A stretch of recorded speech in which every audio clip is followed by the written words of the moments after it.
نہ یہ بہت غلط ہے نہ کوئی بہت صحیح ہے، لیکن ضرورت یہی ہو گئی تھی کہ سو موٹو سے لے کر یعنی کہ خود آئینی قسم کی درخواستیں جس سے کہ براہ راست پاکستانی عوام کے فیصلے ہونے تھے وہ لگی ہوئی ہیں۔ ایم کیو ایم کی تو کتنی درخواستیں 10-10 20-20 سال سے ہیں، تو وہ نپٹائی نہیں جاتی تھی۔ ایک تو ایک سچی بات یہ کہ ایک آئین سازی قانون سازی یہ بھی ہونی چاہیے کہ باؤنڈ ہونا چاہیے، یا تو آپ کسی بھی کیس کو نپٹا دیں ہاں یا نہ کر کے، ٹھیک، تو 20-20 سال تک کیس کو پڑا رہنا ایک ٹائم فریم ہونا چاہیے کہ اتنے عرصے میں آپ کیسز کو نمٹائیں۔ لیکن میں سمجھتا ہوں کہ اس میں 2-3 چیزیں بڑی ضروری تھیں۔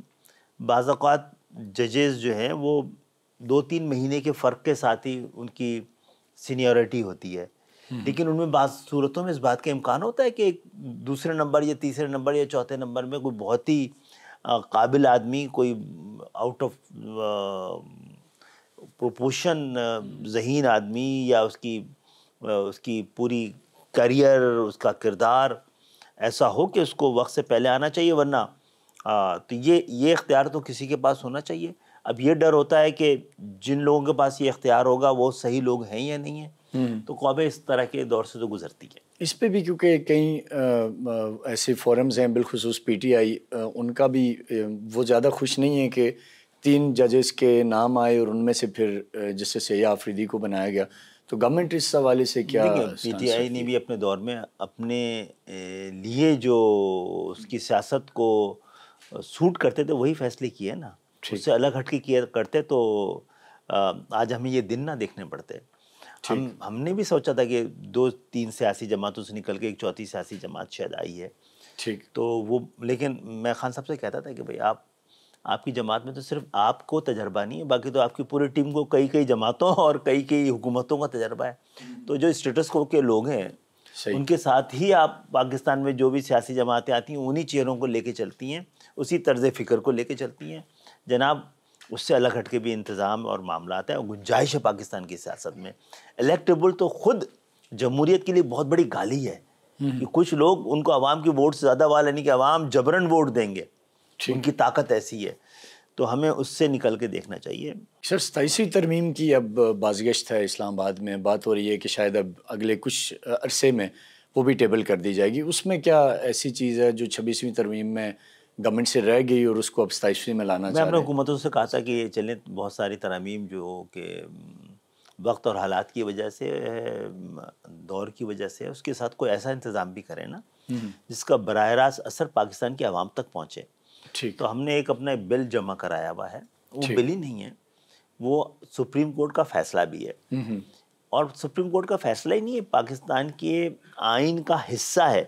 یہ عیاشی پاکستان دنیا میں کسی ملک کے حکمران کو نہیں ہے کہ آپ آئین کی موجودگی میں آئین کی جو شق آپ کو سوٹ کرتی ہو اس پہ تو عمل کریں، اور جو سوٹ نہ کرتی ہو اس پہ عمل نہ کریں۔ یہ ممکن نہیں ہے، ہم باؤنڈ ہیں اس کو۔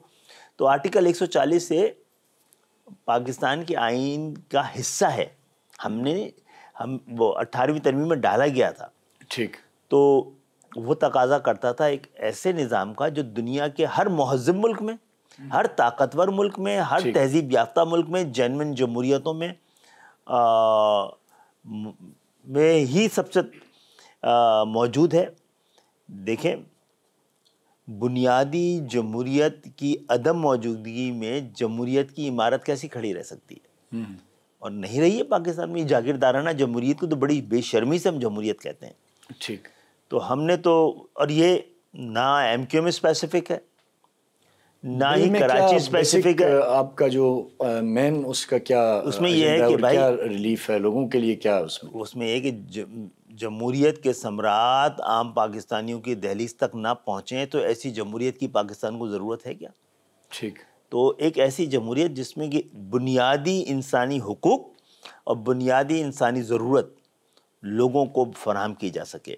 پاکستان کا آئین یہ تقاضا کرتا ہے کہ 3rd tier آف گورنمنٹ ہو، ایک بلدیاتی حکومت ہو جو مالی طور پر، سیاسی طور پر اور انتظامی طور پر مکمل طور پر خود مختار ہو۔ ٹھیک ہے، فنڈز اس کو ملیں تاکہ وہ گراس روٹ لیول پہ ڈیلیور کرے۔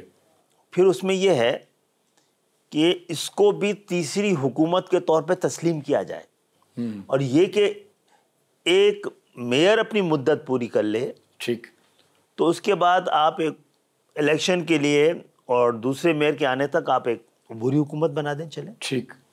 لیکن جس طرح قومی اسمبلی اور صوبائی اسمبلی کے انتخابات وقت پہ ہونے چاہیے، اسی طرح بلدیاتی انتخابات بھی وقت پہ ہونے چاہیے. ہمارے یہاں مسئلہ یہ ہے کہ ایک دفعہ ہو جائیں گے پھر سالوں سال دوبارہ نہیں ہو پاتے. تو یہ آئین نے تو اجازت نہیں دی بھی. ٹھیک، لیکن اس میں سر عام آدمی یہ سمجھتا ہے کہ جو پولیٹیشین ہے، یعنی جیسے آپ بھی ایک سیاستدان ہیں، وہ نہیں چاہتے کہ نئی لیڈرشپ ابھر کے سامنے آئے، وہ رکواتے ہیں کیونکہ ایم این اے کا رول ختم ہو جائے گا، ایم پی اے کا رول، فنڈز جب ہم تو ہیں، لیکن اس سے الگ ہٹ کے دیکھنا چاہیے نا کہ کون ایسا کام کر رہا ہے جس سے پاکستان کا پورا نظام جو ہے دہشت زدہ ہے، جس لیے دہشت گرد کہا جاتا ہے ان لوگوں کو.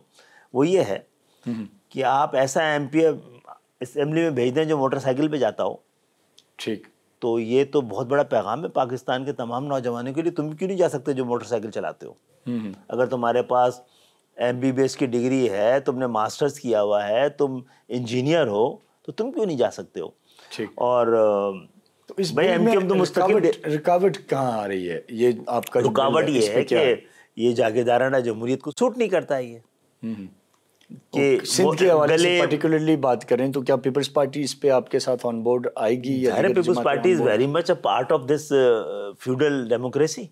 تو یعنی وہ ایک رکاوٹ ہم سمجھ سکتے ہیں. سبھی رکاوٹ ہیں. جو مسودہ تھا 26ویں ترمیم کا بھی، اس میں بھی اکثر جو اسٹیک ہولڈرز تھے وہ کہتے تھے ہمارے پاس آئے ہی نہیں ہے.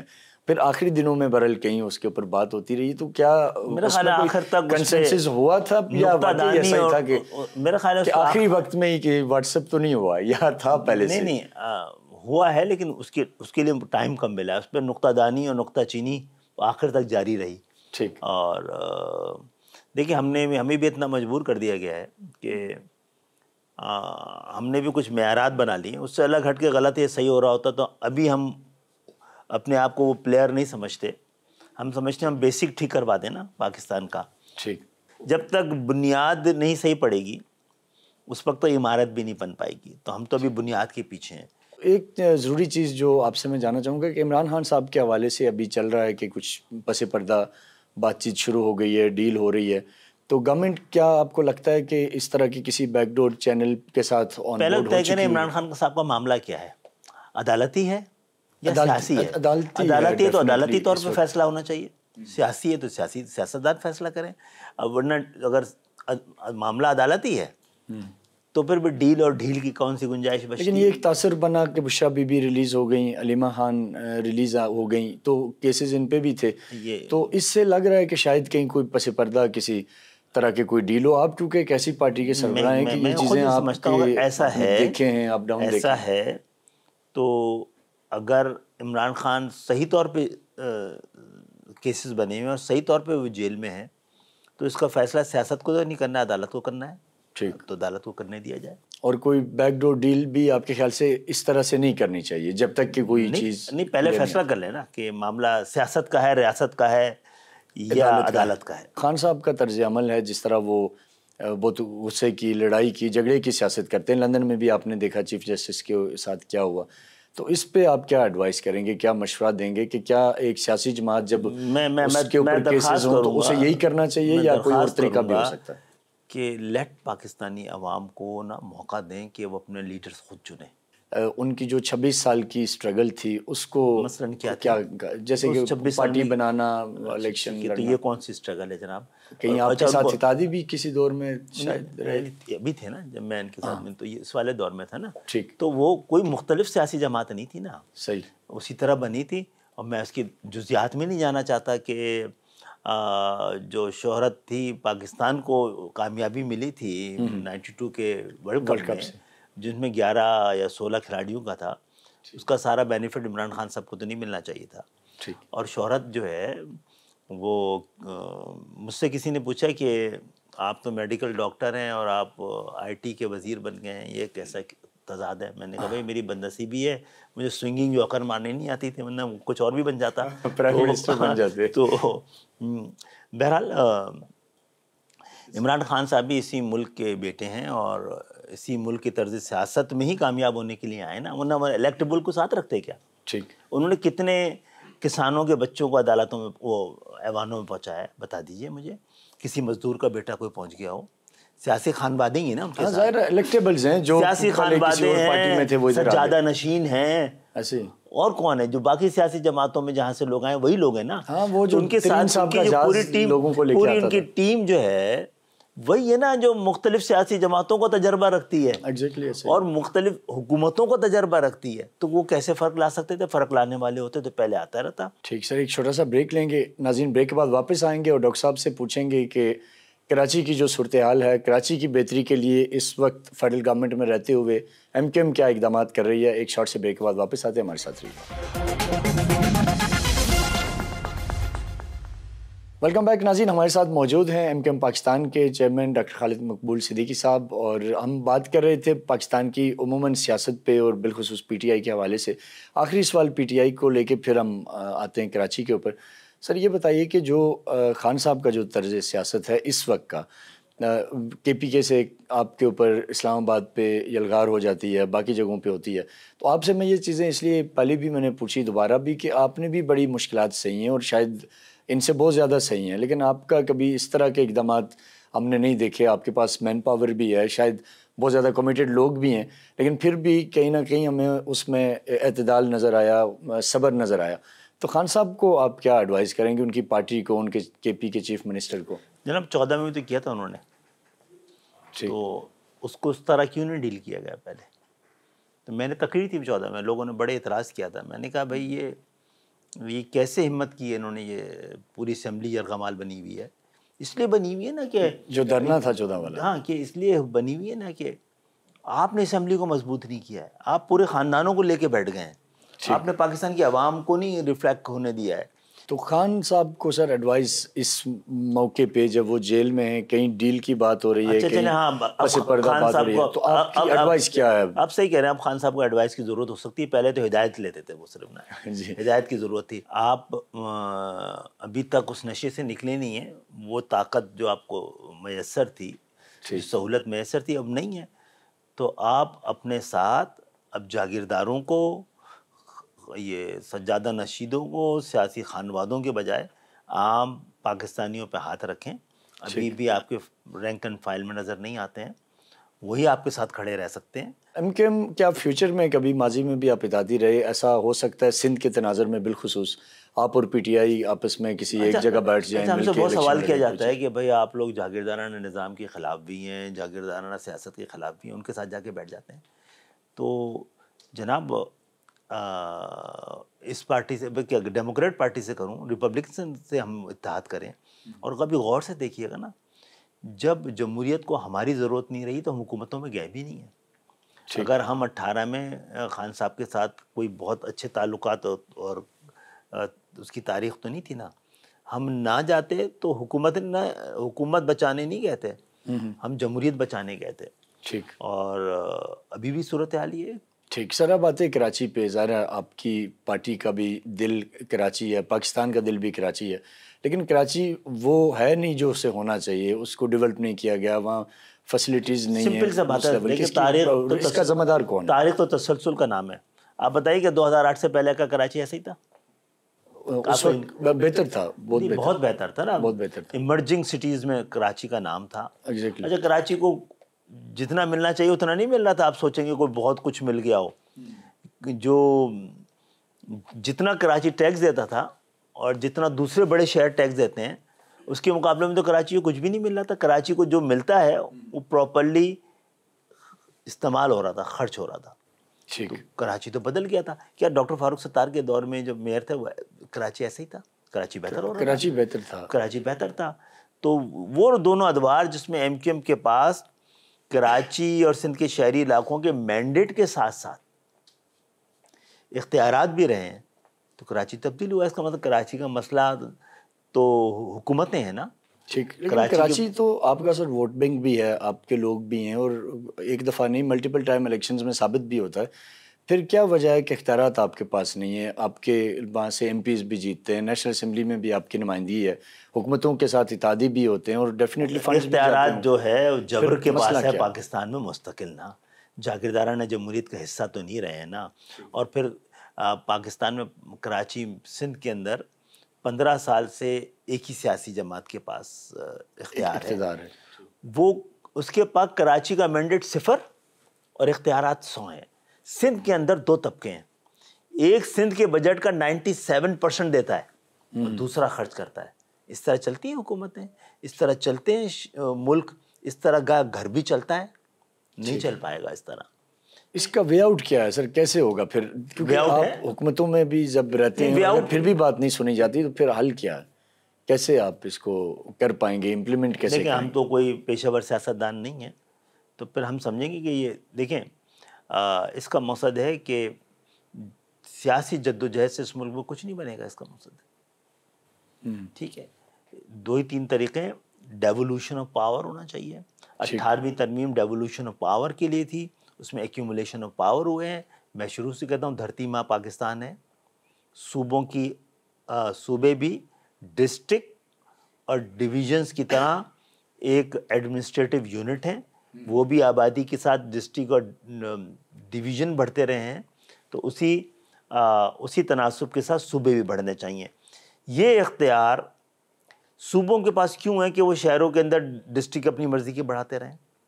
جب یہ اختیار صوبوں کے پاس ہے تو وفاق کے پاس بھی صوبے بنانے کا اختیار ہونا چاہیے. آپ کے خیال سے یہ جو آپ سندھ میں مزید صوبے بنائے جائیں؟ سندھ میں نہیں جی, پورے پاکستان میں اوور آل بلوچستان, سندھ, پنجاب, تو اس سے کیا ایڈمنسٹریٹولی چیزیں آسان ہو جائیں گی, بہتر ہو جائیں گی, یا یہ اور زیادہ کہیں برڈنائز تو نہیں کر دے گا آپ کو ایڈمنسٹریٹو کاسٹ کو؟ کیوں کر دے گا, کیوں کر دے گا؟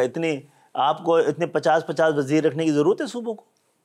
جب 4 اگر وہاں کے سی ایم بنیں گے, وہاں کی باقی جو کیبنٹ بنے گی, اس سے اخراجات میں اور برڈن, یہ برڈن تھوڑی ہے, اس کی تو کچھ بھی نہیں ہے. برڈن تو کرپشن ہے, کرپشن کو ڈیوالو کر دیں. کراچی کے لیے اس وقت آپ کیا ایفرٹس کر رہے ہیں؟ آپ ایک تو آپ کو پتہ ہے کہ 18ویں ترمیم کے بعد تو وفاق کچھ بھی نہیں کر سکتا.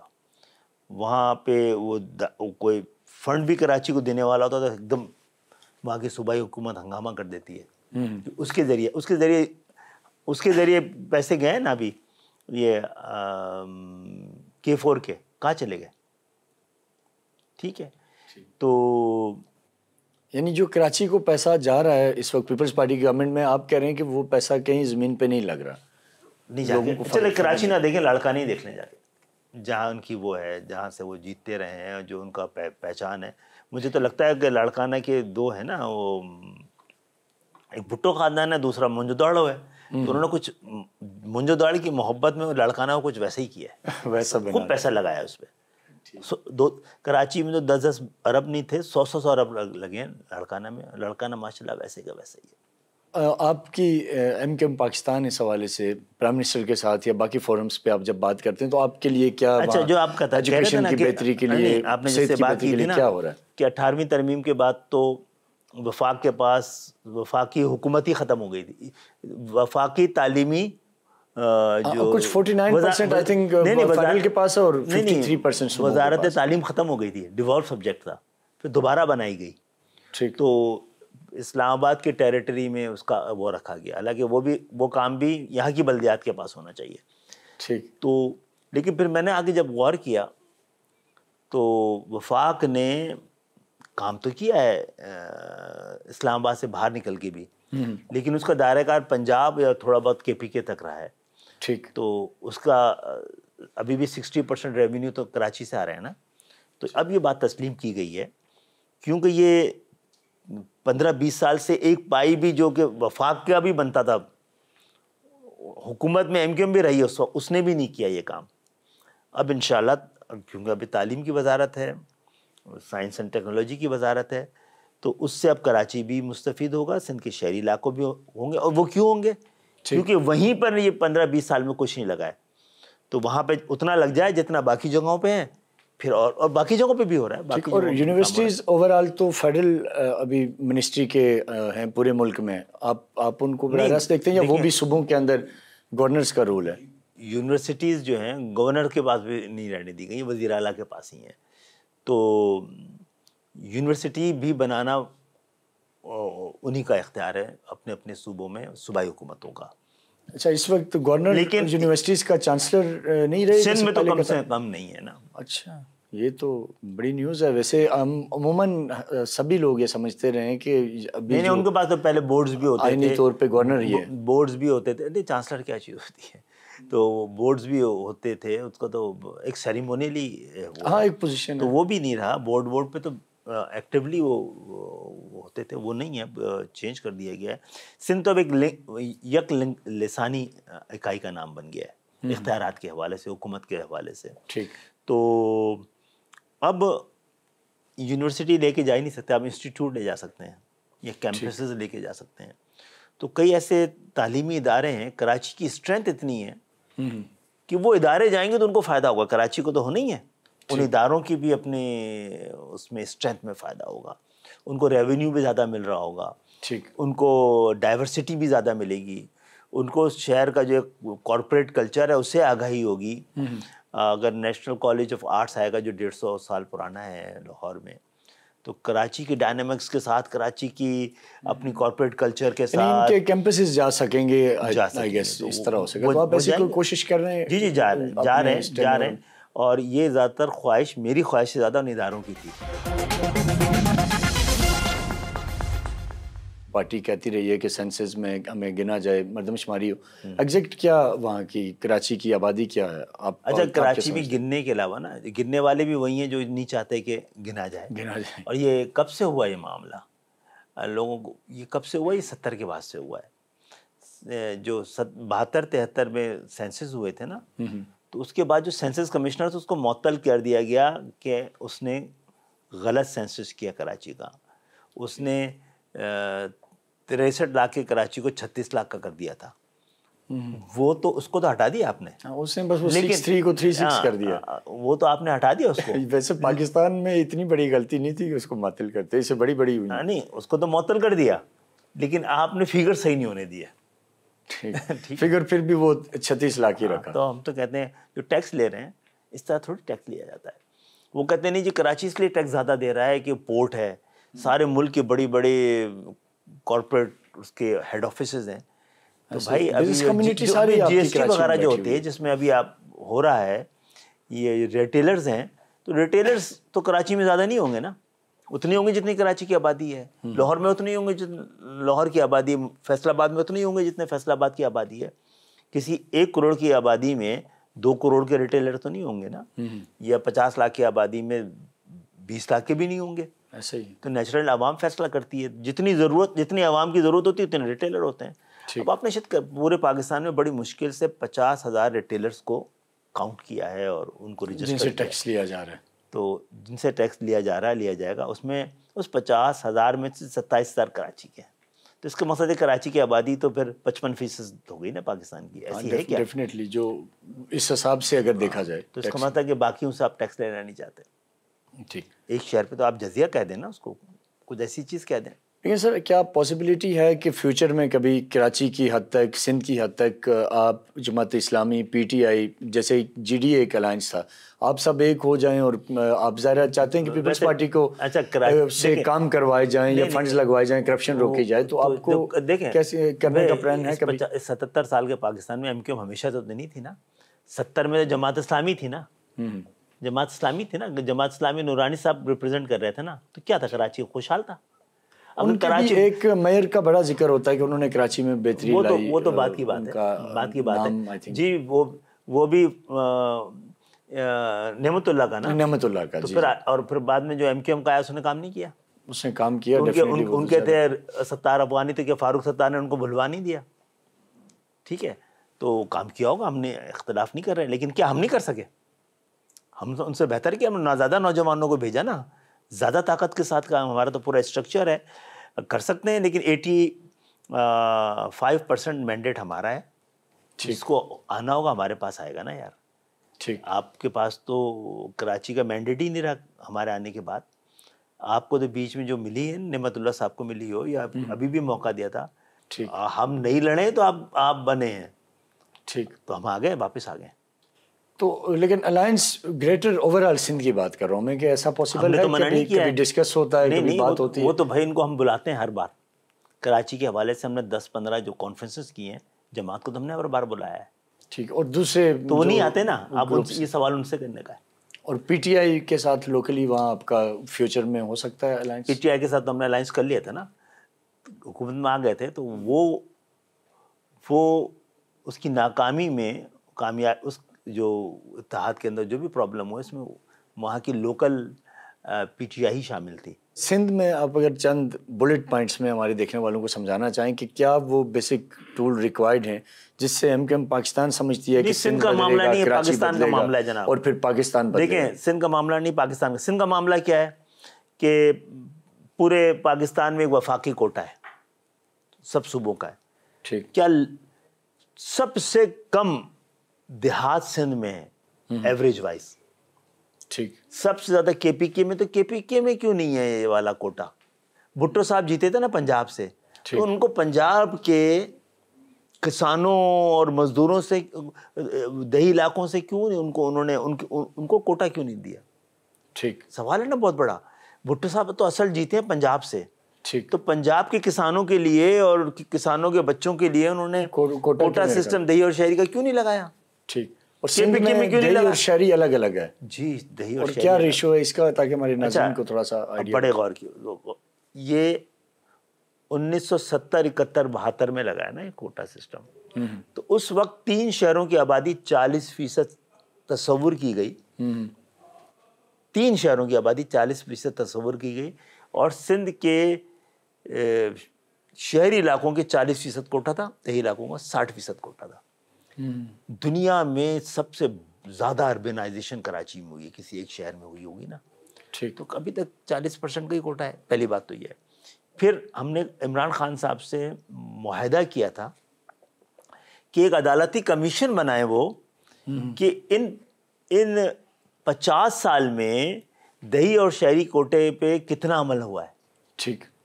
میں یہ سمجھتا ہوں 15% سے زیادہ نہیں. 15% نہیں, ابھی 1 لاکھ جاب کرائی ہیں سندھ کے شہری علاقوں کے کوٹے پہ ہوئی ہیں, جس میں سے سندھ کے شہری علاقوں کے 5% لوگ بھی نہیں ہیں.